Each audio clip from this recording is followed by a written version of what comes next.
یہ ماموں کا بیٹا ہے، بھائی ہے، بچپن میں کھیلے ہیں، دوست ہیں، اکٹھے رہے ہیں، بچپن کے ساتھ ہی ہیں۔ ارے اللہ کی شریعت کے اندر بھائی وہ ہے جو اس کی ماں جایا ہے یا اس کی ماں کا دودھ پینے والا ہے۔ ماموں کا بیٹا اس کے لیے بالغ ہونے کے بعد پردے کا حق رکھتا ہے، دیور پردے کا حق رکھتا ہے، جیٹھ پردے کا حق رکھتا ہے۔ مومن کا گھرانہ باپردہ ہوا کرتا ہے، بھیڑ بکریوں کا عیّر نہیں ہوا کرتا جس کا منہ اٹھائے وہ اپنے گھر میں داخل ہو جائے۔ نہ پردے کی تمیز ہے، نہ بچیوں کو باہر نکالنے کی تمیز ہے۔ یہ اتوار بازار کی شاپنگ کے لیے جا رہی ہے، یہ شادی کے فنکشن کے لیے جا رہی ہے، چہرہ کھلا ہے، گندے لباس ہے۔ یہ اہل ایمان کا گھرانہ نہیں۔ اہل ایمان آقا دیوار بنانا چاہتا ہوں، بھائی سے کو کھجور مجھے دے دے۔ نبی سفارش کرتے ہیں، وہ نہیں مانتا۔ اللہ کے نبی کہتے ہیں یہ درخت اس کو دے دے، اس درخت کے بدلے میں جنت میں ایک درخت پھل والا میں دیتا ہوں، اس کی گارنٹی مجھ سے لے لے، اللہ عطا کرے گا۔ وہ پھر بھی نہ مانا۔ ابو دحدہ رضی اللہ عنہ وارضا یہ ساری بات سنتے ہیں، وہ اٹھ کے نکل جاتا ہے، کہتے ہیں آقا جنت کا یہ سودا صرف اس کے ساتھ تھا یا جو بھی وہ ایک درخت خرید کے آپ کو دے دے اسی کے لیے جنت کی گارنٹی ہے؟ کہا ہاں اسی کے لیے گارنٹی ہے، جو بھی لے کر دے دے۔ ابو دحدہ دوڑتے ہیں، اس درخت والے کے پیچھے جاتے ہیں، اسے پکڑ کر کہتے ہیں کیا تو ابو دحدہ کے باغ کو جانتا ہے؟ تو نے باغ دیکھا ہے ابو دحدہ کا؟ کہنے لگا کیسے نہیں دیکھا، مدینے کا سب سے بڑا باغ، 600 کھجوروں کے درخت، اس میں کنویں اور چشمے، کون اس سے جاہل رہ سکتا ہے؟ کہا کیا تو راضی ہے وہ سارا باغ تو لے لے، یہ ایک درخت مجھے دے دے۔ وہ مڑ کے دیکھتا ہے کہ مکرتے نہیں جائے گا۔ کہا گواہ ہے؟ ارے تو گواہوں کی بات کرتا ہے، اور میں سوچ رہا تھا اگر تو پورا باغ لے کر بھی یہ درخت دینے پہ راضی نہ ہوا تو میرے پاس اور کیا ہے جو تجھے دے کے درخت خرید لوں۔ درخت خرید کے نبی کی عدالت میں آتے ہیں، کہتے ہیں یا رسول اللہ صلی اللہ علیہ وسلم ابو دحدہ 600 کھجوریں دے کر ایک کھجور خرید کے لایا ہے جنت کے لیے، آقا یہ درخت آپ لیجئے، رب کی جنت مجھے دیجئے۔ عائشہ بیٹھی ہیں گھر میں، مدینے کی زمین وائبریٹ کرتی ہے، تھرکتی ہے، دھمکتی ہے، پوچھتی ہیں یہ آواز کیسی ہے؟ کہنے والا کہتا ہے آج عبد الرحمن ابن عوف کا اونٹوں کا اتنا بڑا قافلہ تجارت کا مال لے کر آیا ہے، وہ اونٹ جب مدینے میں داخل ہوئے اس سے زمین مدینے کی زمین سے آواز آتی۔ کہا سبحان اللہ، عبد الرحمن کا کیا حال ہوگا جب یہ اللہ کی جنت میں چھلانگے مارتا ہوا جا رہا ہوگا۔ سننے والا بھاگا، عبد الرحمن کے پاس پہنچا رضی اللہ عنہ وارضا، کہا عبد الرحمن ماں عائشہ نے بتایا ہے، مومنوں کی ماں نے بتایا ہے تو اللہ کی جنت میں چھلانگے مارتا ہوا جائے گا۔ عبد الرحمن قافلہ چھوڑتے ہیں، مومنوں کی ماں کے پاس آتے ہیں، کہتے ہیں ماں تو نے یہ جملہ کس سے سنا ہے؟ کہا تیرے آقا سے سنا، تیرا آقا ایک دن کہہ رہا تھا عبد الرحمن کا حال کیا ہوگا، مسکراتا ہوا، اٹکھیلیے کرتا ہوا، چھلانگے بھرتا ہوا، یہ اللہ کی جنت میں داخل ہوگا۔ عبد الرحمن کی آنکھوں سے آنسو گرتے ہیں، کہتی ہے، کہتا ہے، آواز لگاتا ہے ماں تو گواہ رہنا، جنت کی بشارت کی اس خوشخبری کی بدلے میں شکرانے کے طور پہ یہ سارا قافلہ میں نے اللہ نام پہ بانٹ دیا ہے۔ یہ اللہ کی جنت ملتی کب ہے اور ملتی کس کو ہے؟ یہ بنیادی سوال ہے لوگوں۔ جنت کا حقدار کون ہے؟ جنت کے دعوے دار تو بہت ہیں، جنت کے تذکرے کرنے والے تو بہت ہیں، جنت کا حقدار کون ہے؟ انہو من یشرک باللہ فقد حرم اللہ، جس نے اللہ کے ساتھ شرک کیا اللہ نے اس پہ حرام کر دیا اپنی جنت کو ہمیشہ کے لیے، مأواہ النار، اس کا ٹھکانہ جہنم کی آگ ہے، وبئس المصیر، برا ٹھکانہ ہے۔ جو اللہ کے ساتھ شرک کرتا ہے وہ اس جنت میں داخل نہیں ہو سکتا، اور جو اللہ کی توحید کو مانتا ہے، توحید پہ یقین رکھتا ہے، توحید پہ ایمان لاتا ہے، وہ دنیا کے اندر رہتے ہوئے بھی جنتی ہے، اور مرتا ہے تو اس کی روح جنت میں پہنچ جاتی ہے۔ فرعون کی بیٹیوں کی آیا، ہاتھ میں کنگھی ہے، زمین پہ گرتی ہے، بسم اللہ کہہ کر اٹھا لیتی ہے۔ فرعون کی بیٹی کہتی ہے بسم اللہ، تو نے میرے بابا کا نام لیا ہے، اس کو اللہ مانتی ہے؟ کہا نہیں، ربی و ربو کی، تیرا اور میرا وہ اللہ ہے۔ یہ دوڑتی ہے فرعون کے پاس، تیرے محل میں رہنے والی تجھے رب نہیں مانتی، کسی اور کو مانتی ہے۔ وہ بلاتا ہے، نعمتیں گنواتا ہے اور کہتا ہے یہ سب چھن جائیں گی اگر اللہ کی توحید کا آوازہ بلند کیا، یہ سب چھن جائیں گی۔ وہ کہتی ہے جو چھین سکتا ہے چھین لے، اس دل سے رب کی توحید کو نہیں چھین سکتا۔ اس کے 5 یتیموں کو بلاتا ہے، تیل کا کڑاہا گرم کرتا ہے، ایک کو اٹھاتا ہے، اس میں پھینکتا ہے اور پوچھتا ہے بی بی کیا پروگرام ہے؟ وہ کہتی ہے ربک اللہ ربی و ربک اللہ، میرا اور تیرا اللہ ہے۔ وہ دوسرے کو پھینکتا ہے، یہی آواز آتی ہے، تیسرے کو پھینکتا ہے، یہی آواز آتی ہے، چوتھے کو پھینکتا ہے۔ 4 معصوم تیل کے کڑاہے میں چٹک چکے ہیں اور اس کی زبان پر لا الہ الا اللہ کا آوازہ ہے۔ 5واں سینے سے لگا ہوا دودھ پیتا معصوم ہے، اس کے ظالم اس کو چھینتے ہیں، اس کی چھاتی سے جدا کرتے ہیں، منہ سے دودھ کے قطرے ہیں، ہاتھ میں ماما کے بال ہیں، تیل کے کڑاہے پہ پہنچتا ہے، ماں مواحدہ ماں برداشت نہیں کر سکتی، چیخ اٹھتی ہے، اس کی چیخ معصوم شیر خوار بچے کے کان سے ٹکراتی ہے۔ اللہ کو اپنی مواحدہ پہ رحم آتا ہے، اس دودھ پیتے کو زبان دے دیتا ہے، یہ کہتا ہے اصبری اماں انتی علی الحق، ماں صبر کر، تو توحید کے لیے قربانی دے رہی ہے، تیرا اور میرا ٹھکانہ رب کی جنت میں ہونے والا۔ اس کو بھی اٹھا کر آگ میں ڈال دیتا ہے، مڑ کر دیکھتا ہے اپنی بیوی سے داد لینے کے لیے، دیکھیے ہی گستاخانہ لسی کی کتا ہے۔ وہ کہتی ظالم قیامت کے دن تیرا کیا حال ہوگا جب یہ 6 کے 6 تیرے گریبان کو پکڑ کے اللہ کے دربار میں سوال کریں گے۔ کہنے لگا ہے تو بھی اللہ اللہ کرنے لگ گئی؟ کہا ہاں میں بھی اس اللہ پر ایمان لے آئی۔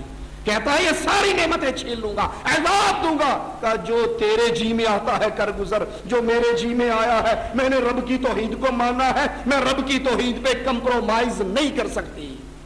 رب کی توحید کو ایک ایک ووٹ کے لیے قربان کرنے والوں، رب کی توحید کو بکروں کی کھالوں کی نظر کر دینے والوں، رب کی توحید کو برادری کے ڈر سے چھپا جانے والوں، تمہارا رشتہ ان لوگوں سے ہے۔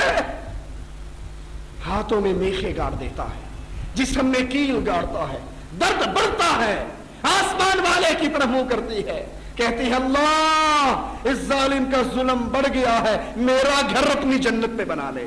اللہ اس کے اور جنت کے درمیان پڑے ہوئے سارے پردوں کو ہٹا دیتا ہے، یہ دنیا کی زندگی سے جنت کو دیکھ لیتی ہے، چہرے پہ مسکراہٹ کھیلتی ہے، کیل ہاتھ میں لگنے کا درد ختم ہو جاتا ہے۔ فرعون اپنے ساتھیوں سے کہتا ہے انظروا الی ہذہ المجنونہ، اس پاگل کو دیکھو، میں اس کے ہاتھ میں میخے گاڑ رہا ہوں اور یہ مسکرا رہی ہے، کیونکہ یہ توحید کی وجہ سے اللہ کی رحمت سے اللہ کی جنت کو دیکھ چکی۔ یہ جنت ملنی کس کو ہے؟ جس نے لا الہ الا اللہ پڑھنے کے بعد اللہ کی توحید کو سمجھا، اگر وہ گناہگار بھی ہے اللہ کی رحمت سے گناہ معاف ہو جائیں گے اور جنت میں داخل ہوگا۔ دلیل کیا ہے؟ میرے نبی صلی اللہ علیہ وسلم فرماتے ہیں ایک شخص لایا جائے گا قیامت کے دن، اس کے گناہوں کے 70 رجسٹر ہوں گے، ایک رجسٹر جہاں تک نظر کام کرتی ہے وہاں تک پڑا ہوگا، یہ کہے گا اللہ مارا گیا، ایک رجسٹر اتنا بڑا ہے اور یہ 70 ہیں، میرا کیا بنے گا؟ مالک کہے گا تیری ایک نیکی ہمارے پاس ہے، آج تیرے ساتھ ناانصافی نہیں ہوگی، میزان لگے گا 70 رجسٹر ایک پلڑے میں اور ایک نیکی ایک چھوٹے سے کاغذ پہ چھوٹے سے بطاقے پہ لکھی ہوئی، اور وہ نیکی کیا ہے؟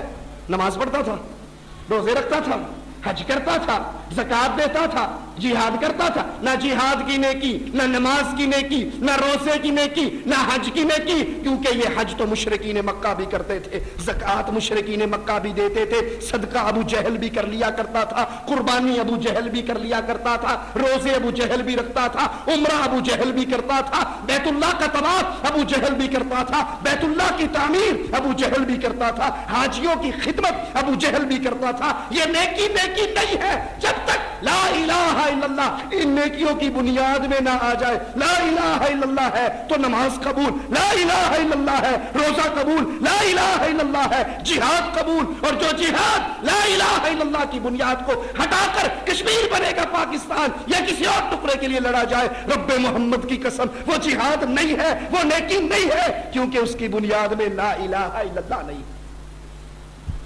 70 رجسٹر ایک پلڑے میں, ایک چھوٹا سا ٹکڑا ایک پلڑے میں, اور اس پہ لکھا ہوا ہے لا الہ الا اللہ.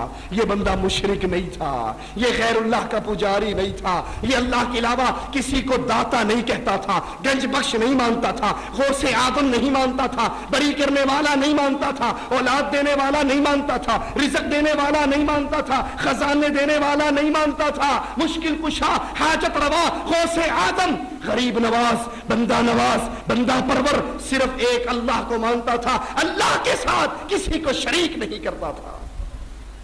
وہ کہے گا اللہ اتنی سی پرچی اور مقابلہ 70 رجسٹروں سے, میں مارا گیا آج میرا کچھ نہیں بنے گا, میزان لگے گا, ترازو لگے گا, اللہ کا نام لا الہ الا اللہ 70 رجسٹروں سے تولا جائے گا, سارے گناہ ہلکے ہوں گے, توحید کا عقیدہ بھاری ہوگا, یہ اللہ کی جنت میں داخل ہوگا. آئیے جنت میں جانے کا ارادہ ہے تو رب کی توحید کو سمجھیے. سب سے پہلی توحید. ابو جہل نے آ کر پوچھا تھا صف لنا ربک, اپنے رب کی صفات بیان کرو. من ای جنس ہوا, ام ہوا من فضہ, ام ہوا من ذہب. اے محمد صلی اللہ علیہ وسلم, آپ کا رب سونے کا ہے, چاندی کا ہے, کیسا ہے, اس کی صفات تو بیان کرو. مالک نے صفات بیان کی. سب سے پہلی صفت اللہ کی کیا ہے؟ قل هو اللہ احد. اللہ کتنے ہیں؟ 2 3 4 5 نہیں, قل هو اللہ احد. اللہ ایک ہے. اللہ اپنی ذات میں اکیلا ہے, تنہا ہے, یکتا ہے, وہ 2 نہیں ہے. اللہ کا بیٹا ہے. یہودیوں نے کہا عزیر ابن اللہ, عزیر اللہ کا بیٹا ہے. عیسائیوں نے کہا عیسی ابن اللہ, عیسی اللہ کا بیٹا ہے. کفار مکہ نے کہا فرشتے اللہ کی بیٹیے ہیں. قرآن نے آواز لگائی تکاد السماوات یتفطرن من وتنشق الارض وتخر الجبال هدا ان دعوا للرحمن ولدا. قریب ہے آسمان پھٹ جائے, زمین پھٹ جائے, پہاڑ ریزے ریزے ہو جائے. ان ظالموں نے اللہ کا بیٹا بنا لیا. اللہ کا کوئی بیٹا, اللہ کا کوئی جز, اللہ کا کوئی ٹکڑا نہیں ہے. اللہ اپنی ذات میں اکیلا ہے. یہ پہلا سبق ہے توحید کا, جن کو مشرکین مکہ نے بھلایا, جس کو یہودیوں نے بھلایا, جس کو عیسائیوں نے بھلایا. کسی نے 2 اللہ مانے, کسی نے 3 اللہ مانے, کسی نے بے شمار اللہ مانے, کسی نے 5 اللہ مانے. آج کلمہ پڑھنے والوں کی کیفیت بھی کوئی مختلف نہیں ہے. آپ نے آواز نہیں سنی کبھی الصلاۃ والسلام علیک یا نور من نور اللہ؟ سنا یا نہیں سنا؟ لاہور والوں, ہم نے لاہور میں ہی سنا. لاہور کی ایک مسجد کے خطیب نے معراج کا سفر بیان کرتے ہوئے کہا, سی ڈی ہمارے پاس موجود ہے, جو دیکھنا چاہے دکھا سکتے ہیں. کہا جب معراج کا سفر شروع ہوا, اللہ کے نبی مسجد اقصی سے نکلے, بشریت کا چولا وہاں پہ اتار دیا. وہ کہتے ہیں نبی بشر نہیں ہے, بشریت کے چولے میں آئے ہیں. وہی جو مستوی عرش تھا خدا ہو کر اتر پڑا مدینے میں مصطفیٰ ہو کر. بیتے دی گال نہ کرمائی, بابا بلے شاہ کا شعر ہے. بیتے دی گال نہ کرمائی, مینو الف دی سمجھ نہیں آئی, میم دا برخا پا کے احد احمد دے وچ اتر آئی. اللہ کا نام کیا ہے؟ احد. نبی کا نام کیا ہے؟ احمد. دونوں میں ڈیفرنس کتنا ہے؟ میم کا. وہ کہتا ہے بیٹے نہ پڑھاؤ, میں نے ابھی الف نہیں پڑھا. اللہ احد ہے, محمد احمد ہے, میم کی مروڑی کا برخا ہے. اللہ خود محمد کی صورت میں زمین پہ آ گیا ہے. لا حول ولا قوت الا باللہ. یہودیوں نے عزیر کو اللہ کا بیٹا بنایا, عیسائیوں نے عیسیٰ کو اللہ کا بیٹا بنایا, اور آج کلمہ پڑھ کے ہم نے محمد الرسول اللہ صلی اللہ علیہ وسلم کو اللہ کے نور کا ٹکڑا بنایا. بلکہ کہا معرفت دیاں گلاں نے تسی نہیں سمجھ دے. بندہ عبادت کر کر کے اتنے اوپر مقام پہ پہنچ جاتا ہے کہ وہ اللہ میں فنا ہو جاتا ہے, فنا فی اللہ بن جاتا ہے.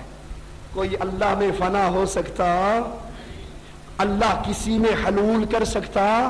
موسیٰ علیہ السلام نے کہا تو اللہ تجھے دیکھنے کو جی چاہتا ہے. مالک نے کہا اس پہاڑ کو دیکھ لے, اگر یہ ٹہرا رہا تو تو دیکھ لے گا. لن ترانی, تو مجھے دنیا کی ان آنکھوں سے نہیں دیکھ سکتا.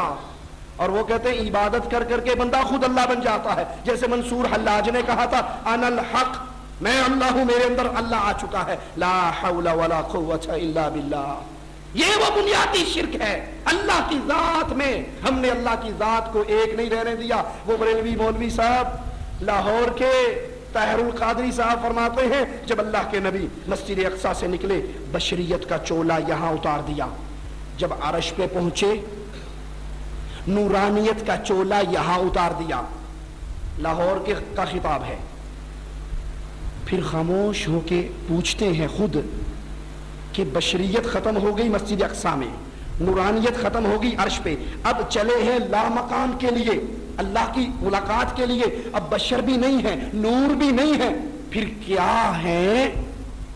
پھر خود جواب دیتے ہوئے شعر پڑھتا ہے سرائکی کا, ذرا سننا. کہتا ہیک کے ہیک کے ہیک کے ہیک کے ہیک کے ہیک کے جڑا ہی ہک کو ڈو جانے کافر تے مشرک ہے کہ محمد اور اللہ عرش سے اوپر جا کر دونوں ایک ہو گئے, اور جو ان کو دو کہے گا وہ کافر ہے, وہ مشرک ہے, جو ایک کہے گا وہ موحد ہے. گر مولوی محمد نے محمد کو خدا مان لیا پھر تو مسلمان ہے, دغا باز نہیں. اگر وہ محمد کو خدا کہتے ہیں تو مسلمان, اور اگر جدا کہتے ہیں تو مسلمان نہیں. آپ نے نہیں سنا بیگم کوٹ میں کبھی توبہ توبہ توبہ علی نو خدا اکھنے ہاں, توبہ توبہ توبہ علی نو خدا اکھنے ہاں, نہ خدا تو جدا اکھنے ہاں. ہمارے علی مولا مشکل کشا نہ خدا ہے نہ خدا سے جدا ہے, بس بیچ میں ہی ہے جو کچھ بھی. اللہ کی ذات پہ ایمان لائیے. کوئی اللہ کی ذات میں فنا نہیں ہو سکتا, اللہ کسی میں حلول نہیں کر سکتا. وہ اللہ ہے, الرحمن علی العرش استوى, اپنی مخلوق سے بلند ہے, اپنی مخلوق سے بلند ہے. اسی لیے نبی نے کہا تھا سجدوں میں کہا کرو سبحان ربی الاعلی. ہمارا اللہ اعلی ہے, بلند ہے, عرش پہ ہے. عرش آسمانوں سے اوپر, آسمانوں سے اوپر عرش ہے, عرش کے اوپر اللہ ہے. جیسے اس کی شان کو لائق ہے ویسا ہے. یہ اللہ کی ذات کی توحید ہے. چوکاں دے وچ بلے باندھے, ملا وچ مسیتاں جی, سادھو صدا سدھانے جنہ ڈھونڈ لیا اصلیتاں جی. پیر مدعا مرشد نو رب آکھیں پاویں فتوے لان شریعتاں جی. اپنے مرشدوں کو اللہ کہو. یہودیوں نے 2 کہے, عیسائیوں نے 3 کہے, ہم نے ہر کسی کو کہہ دیا اتوں اتوں. چاچڑ وانگ مدینہ ڈسے کوٹ مٹھڑ بیت اللہ, ظاہر دے وچ پیر فریدل, باطن دے وچ اللہ. بظاہر بابا ہے, اندروں بابا. لا حول ولا قوت الا باللہ. اللہ کی توحید جس کے لیے میری نبی کی بیٹیوں کو طلاق ملی, اللہ کی توحید جس کے لیے میرے نبی کا ماتھا پھٹا, اللہ کی توحید جس کے لیے میرے نبی کے دندان شہید ہوئے, اللہ کی توحید جس کے لیے نبی کو ہجرت کرنا پڑی, اللہ کی توحید جس کے لیے نبی احد کے میدان میں گڑھے میں گرے, اللہ کی توحید جس کے لیے حمزہ کے ٹکڑے ہوئے, آج کس طرح شرک کی چادروں میں لپیٹ دی گئی ہے. اور ہم مواحد ہونے کے دعوے دار بھی ہیں, اور رب کی توحید بیان کرتے ہوئے ڈر بھی لگتا ہے چندے نہیں ملیں گے, پیسہ نہیں ملے گا. پہلی چیز اللہ کی توحید کو یقین کیجئے. اللہ اپنی ذات میں اکیلا ہے, اللہ اپنی صفات میں اکیلا ہے. جو صفتیں اللہ کی ہے وہ کسی اور کی نہیں ہو سکتی. اللہ دلوں کے راز جانتا ہے, کوئی اور نہیں جانتا. اللہ اولاد دیتا ہے, کوئی اور نہیں دیتا. اللہ مشکل کشا ہے, کوئی اور مشکل کشا نہیں ہو سکتا, کیونکہ مشکل کشا وہ ہوتا ہے جس پہ مشکل آئے نہ, جس پہ مشکل آ جائے وہ مشکل کشا ہو نہیں سکتا. مختار کل وہ ہوتا ہے جو کبھی مجبور نہ ہو, اور جو کبھی مجبور ہو جائے وہ مختار کل ہو نہیں سکتا. اللہ کی صفات پہ ایمان لائیے, اللہ کی عبادت پہ ایمان لائیے. اللہ اپنی عبادت میں بھی اکیلا ہے. کفار مکہ اللہ کے نبی سے جنگ کرتے ہیں کس بنیاد پہ؟ اسی توحید الوہیت کی بنیاد پہ.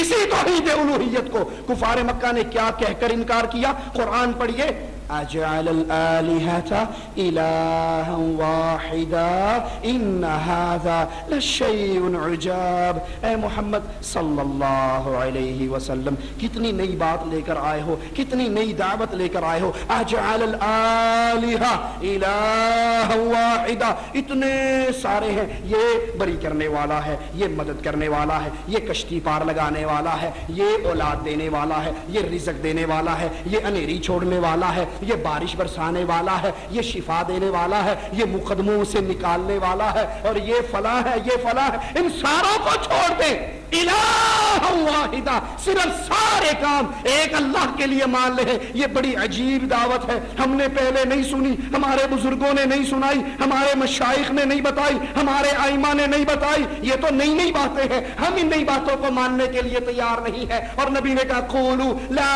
الہ الا اللہ، اقرار کرو اللہ کے علاوہ کوئی معبود برحق نہیں ہے، کوئی عبادت کے لائق نہیں ہے۔ سجدہ عبادت ہے تو اللہ کے لیے، رکوع عبادت ہے تو اللہ کے لیے، نیاز عبادت ہے تو اللہ کے لیے، قربانی عبادت ہے تو اللہ کے لیے، محبت عبادت ہے تو اللہ سے، ڈر عبادت ہے تو اللہ کا۔ جیسا ڈر اللہ کا ہوگا وہ غیر کا نہیں ہو سکتا، جیسی محبت اللہ سے ہوگی وہ کسی اور سے نہیں ہو سکتی۔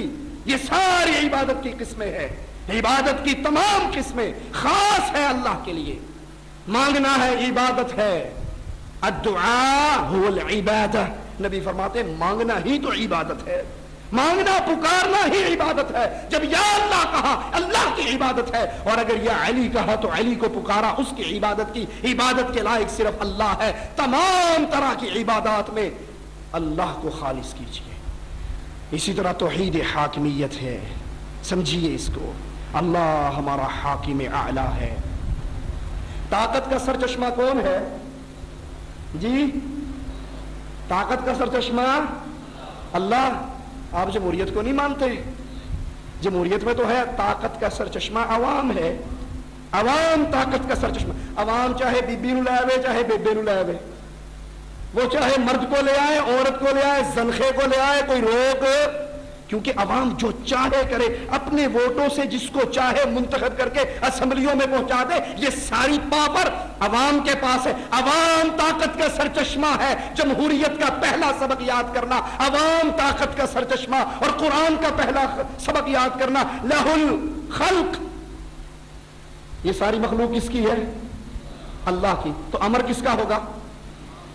وہ بھی اللہ کا ہوگا۔ طاقت کا سارا سرچشمہ عوام نہیں ہے، بزرگ نہیں ہے، علی نہیں ہے، نبی نہیں ہے، طاقت کا سارا سرچشمہ عرش والا اللہ ہے۔ دلیل مانگیے میں دلیل دیتا ہوں۔ ہائے ہائے ہائے، احد کا میدان ہے، میرے نبی کا ماتھا پھٹتا ہے، نبی زخمی ہوتے ہیں، زبان پکار اٹھتی ہے، کیف یفلح القوم، یہ فلاح پائیں گے، یہ کامیاب ہوں گے، یہ کبھی کامیاب نہیں ہو سکتے جنہوں نے اپنے رسول کے ماتھے کو پھاڑ ڈالا۔ یہ کیسے کامیاب ہوں گے؟ کون کہہ رہا ہے؟ پارلیمنٹ کا ممبر، وزیر اعظم، صدر مملکت؟ کہنے والا وہ ہے جس سے حسین نہ پیدا ہوا، نہ پیدا ہوگا، نہ پیدا ہو سکتا ہے۔ مخلوقات میں سب سے اعلیٰ محمد الرسول اللہ صلی اللہ علیہ وسلم آواز لگا رہے ہیں، کیف یفلح القوم، یہ فلاح نہیں پائیں گے، یہ کامیاب کیسے ہوں گے جنہوں نے میرے ماتھے کو پھاڑا۔ آسمان والا وہی اتار دیتا ہے، لیس لک من الامر شیء، اے پیارے تیرا اختیار نہیں ہے، تیرا کنٹرول نہیں ہے، طاقت کا سرچشمہ تو نہیں ہے، جو چاہے کر گزرے یہ تیرے ہاتھ میں نہیں ہے۔ میں چاہے ان کو عذاب دے دوں، چاہے ان کو معاف کر دوں، انہوں نے ظلم کیا ہے، لیکن طاقت کی ساری قوتیں ایک اللہ کے پاس ہے۔ نبی نے اپنے حمزہ چچا کے کٹے پھٹے لاشے کو دیکھا، تڑپ اٹھے، آنکھوں سے آنسو بہہ گئے۔ پھوپھی دوڑتی ہوئی آئی، پتہ لگا، کہا پھوپھی کو روک دو، یہ اپنے بھائی کی لاش کو دیکھ کے صبر نہ کر سکے گی، اور آواز لگائی، میں جب تک مشرکین کے اتنے بندوں کی ایسی ہی لاشوں کا ٹکڑا نہ کر لوں سکون نہیں آئے گا۔ کون کہہ رہا ہے؟ محمد رسول اللہ۔ جب تک میں مشرکوں کے اتنے بندوں کو مار کر ان کی لاشوں کے ٹکڑے نہ کروں مجھے سکون نہیں آئے گا۔ عرش والا وہی اتار دیتا ہے، نبی جتنی کوئی زیادتی کرے صرف اتنی کر سکتے ہو، زیادہ ساری قوتیں اللہ کے پاس، سرچشمہ عوام نہیں. یہ جمہوریت ہے جو کفر ہے، اللہ کی حاکمیت میں شرک ہے، عوام کو اللہ کا شریک بنایا گیا ہے، عوام جو چاہے کر گزرے. ارے یہاں تو نبیوں کی نہیں چلتی. میرے نبی نے کہا صلی اللہ علیہ وسلم آج کے بعد شہد نہیں کھاؤں گا. یہ تو نہیں کہا کہ حرام ہو گیا شہد، تم بھی نہ کھانا. میں نہیں کھاؤں گا. میری بیویوں نے کہا منہ سے بو آتی ہے، میں نہیں کھاؤں گا. اللہ نے قرآن اتار دیا، اے نبی اس کو حرام کرتا ہے جس کو اللہ نے حلال کیا ہے. تبتغی مرضات ازواجک، بیویوں کو راضی کرتا ہے. تو ہوتا کون ہے اس کو حرام کہنے والا؟ اپنے اوپر حرام کرنے والا کون؟ میں نے حلال کیا ہے. اسی لیے مالک کا قرآن کہتا ہے اگر ہمارا نبی اپنی مرضی سے کوئی بات ہمارے ذمہ لگا دے ہم اس کو دائیں ہاتھ سے پکڑ لیں. وَلَوْ تَقَوَّلَ عَلَيْنَا بَعْضَ الْأَقَاوِيلِ لَأَخَذْنَا مِنْهُ بِالْيَمِينِ ثُمَّ لَقَطَعْنَا مِنْهُ الْوَتِينَ فَمَا مِنْكُمْ مِنْ أَحَدٍ عَنْهُ حَاجِزِينَ. ہم اس نبی کے دائیں ہاتھ کو پکڑ کے شہرک کو کاٹ دیں، تم میں سے کوئی چھڑا بھی نہ سکے، کیونکہ طاقت کا سرچشمہ کون؟ اللہ ہے، عوام نہیں. یہ جمہوریت کفر کا نظام ہے، یہ حاکمیت میں شرک ہے. اللہ کے مقابلے میں عوام کو اختیار دے دیا جائے، وہ جس کو چاہے منظور کر لے. پارلیمنٹ کو اختیار دے دیا جائے. کچھ بھائیوں کو غلطی لگی ہے، وہ کہتے ہیں جی تسی نہیں سمجھتے، ہم اسمبلی میں جا کے قرآن نافذ کریں گے، ہم اسمبلی میں جا کے شریعت نافذ کریں گے، ہم اسمبلی. ہائے ہائے پیارے بھائی، روح افزا کی بوتل میں شراب بھرنے سے روح افزا نہیں بن سکتی. میرے محمد علیہ السلام نے فرما دیا تھا شر کے راستے سے خیر نہیں آ سکتی. میرے نبی نے فرمایا تھا. ارے تم تجربے کر کر کے بھی بھولتے رہتے ہو. پچھلی اسمبلی نے شریعت بل بنایا تھا یا نہیں بنایا تھا؟ الگ بحث ہے وہ شریعت بل تھا یا نہیں تھا، چھوڑ دو. بنایا تھا، اس کا نام شریعت رکھا تھا. موٹا سا ایک مسئلہ سمجھانے لگا ہوں. کیا خیال ہے وہ شریعت بننے کے بعد پھر MMA نے جو خود ساری بیماریوں کا مربع ہے، جن کو خود لا الہ الا اللہ کی تمیز نہیں ہے، جس کے اندر نقوی صاحب بھی بیٹھے ہیں، نورانی صاحب بھی بیٹھے ہیں، اور کوئی اور توحید کا دعوے دار بھی بیٹھا ہے، ان کو خود لا الہ الا اللہ کی یہ سینس نہیں کہ یہ اللہ کا دشمن ہے، یہ محمد کا باغی ہے، یہ عائشہ کو بدکار کہنے والا ہے، یہ ابو بکر کو کافر کہنے والا ہے، یہ عائشہ کے بارے میں عقیدہ رکھتا ہے جب 12واں امام غائب آئے گا عائشہ کی قبر کو پھاڑے گا، اس میں زنا کے درے مارے گا، اس کے ہاتھ میں ہاتھ ملا کے تم چاہتے ہو شریعت کا نفاذ ہو جائے. یہ شریعت وہ نہیں ہے جو محمد نے اتاری ہے صلی اللہ علیہ وسلم. میری باتیں ناراض کرنے والی ہو ہاتھ باندھ کے معافی مانگتا ہوں. یہ ممبر محمد کا ممبر ہے، یہاں بیٹھ کے جھوٹ نہیں بولا جا سکتا. آپ کو راضی تو کیا جا سکتا ہے، لیکن قیامت کے دن جھوٹ بولنے والے کے منہ میں جو آگ کی لگام پڑے گی اس وقت بچانے والا کوئی نہیں ہوگا. اس ممبر پہ بیٹھ کے جھوٹ نہیں بولا جا سکتا، سچ کہنا پڑتا ہے. شریعت بل بنا، MNO نے ایک ایک MNA کے پاس گئے، سر آپ اس پہ سائن کر دیں. کیوں؟ آپ سائن کریں گے، 2/3 اکثریت اس شریعت بل پہ سائن کرے گی تو یہ ملک کا قانون بنے گا. میں غلط تو نہیں کہہ رہا جی؟ ایسے ہی ہے. شریعت بل پہ جب تک 2/3 اکثریت سائن نہ کرے وہ ملک کا قانون بن سکتا نہیں بن سکتا. 2/3 اکثریت نے سائن نہیں کی، قرآن ملک میں نافذ ہو سکا؟ اب اللہ کا واسطہ دے کر پوچھتا ہوں، جس MNA کی قلم میں یہ طاقت مان لی جائے یہ پاس کرے گا، قرآن قرآن کہلائے گا، یہ فیل کرے گا، قرآن قانون نہیں کہلائے گا. رب محمد کا واسطہ ہے بتاؤ یہ قلم والا مسلمان ہے جس کی قلم میں یہ طاقت مان لی جائے کہ یہ 2/3 اکثریت سائن کرے تو قرآن قانون بنے، اور اگر یہ ٹھوکر مار دے تو قرآن قانون. ارے قرآن کے بیان کردہ قانون کو اگر محمد بھی نہ مانے تو رب اس کو بھی روکتا ہے. شہد کو حرام کرنے والا کیسے کرتا ہے؟ حاکمیت کی توحید کو سمجھیے. حاکم اعلیٰ صرف اللہ ہے. کوئی پارلیمنٹ، کوئی قومی اسمبلی اس کو یہ اختیار نہیں، اس کو یہ حق نہیں وہ اللہ کی شریعت کے مقابلے پہ شریعت سازی کرے. آپ نے سنا یا نہیں سنا؟ قاتل کی سزا کو سزائے موت میں بدلا گیا. ارے محمد کے پاس آئے تھے لوگ صلی اللہ علیہ وسلم, کہا تھا یہ فاطمہ اونچے خاندان کی ہے, اس نے چوری کر لی ہے, اس کا ہاتھ نہ کاٹو, اس کے بدلے میں کچھ جزیہ, کوئی ٹیکس, کوئی پیسہ لے کے اس کی جان چھوڑ دو. نبی نے منبر منگوایا, منبر پہ چڑھے اور کہا اس فاطمہ کی سفارش کرنے والوں سنو, اللہ کی قسم آج فاطمہ بنت محمد چوری کرتی نہ قطعت یدہا, محمد اس کے ہاتھ کو بھی کاٹ ڈالتے. یہ اللہ کی شریعت میں تبدیلی کرنے کا حق کس کو ہے؟ حاکمیت اللہ کی ہے. جب اللہ کی حاکمیت, وہ وحدہ لا شریک ہے اپنی حاکمیت میں, تو عوام اس کے شریک نہیں بن سکتے. لہذا اس کفر کی جمہوریت کے نظام سے الگ ہو جائیے, اس میں شرکت نہ کیجیے. یہ بڑی بھولی ہوئی بات ہے, بڑی بھولی ہوئی بات ہے کہ ہم اسمبلیوں میں جا کے اسلام لے آئیں گے, جب اس قانون کا حصہ بنیں گے, جب آپ حلف اٹھائیں گے, آپ کو یہ حلف اٹھانا پڑے گا کہ میں ملک کے آئین کا پابند ہوں, اور آئین یہ آواز دے دے کر کہے گا کہ سود قرآن میں حرام ہے, ملک کے آئین میں حرام نہیں ہے. آخری بات کہہ کے اپنی بات کو ختم کرتا ہوں. کیا خیال ہے آپ کے باپ کا کوئی دشمن ہو, آپ کے باپ کو گالیاں دیتا ہو, چوک میں اس کی داڑھی پھاڑتا ہو, یہ آپ کے گھر میں آ جائے, دسترخوان پہ بٹھا کے روٹی کھلاؤ گے؟ میری بات غلط ہو تو اللہ کے لیے مجھے بتا دینا, اور اگر ٹھیک ہو تو اللہ کے لیے سوچ لینا. یہ آپ کے باپ کو گالیاں دینے والا آپ کی بیٹی کا رشتہ لینے آئے, دے دو گے؟ یہ کار کوٹھی بنگلے کا مالک ہو, دے دو گے؟ یہ وقت کا وزیر ہو تو دے دو گے؟ نہیں دو گے. کیوں؟ آپ کہو گے یہ میرے باپ کا دشمن ہے, میری بیٹی گھر بیٹھے بیٹھے بوڑھی ہو کے مر جائے مجھے منظور ہے, باپ کے دشمن کو میں اپنی بیٹی کا ہاتھ نہیں پکڑا سکتا. ارے اللہ والو, جب آپ کے سامنے ایک وہ آتا ہے جو نعرہ حیدری یا علی مدد کے نعرے لگاتا ہے, جو یا رسول اللہ مدد کے نعرے لگاتا ہے, جو محمد کریم کو نور من نور اللہ جانتا ہے, جو کھلم کھلا شرک اکبر کرتا ہے, کفر اکبر کرتا ہے, اس وقت باپ کی غیرت کھانے والو, رب کی غیرت اتنی بھی نہیں ہے جتنی تمہارے باپ کی ہے.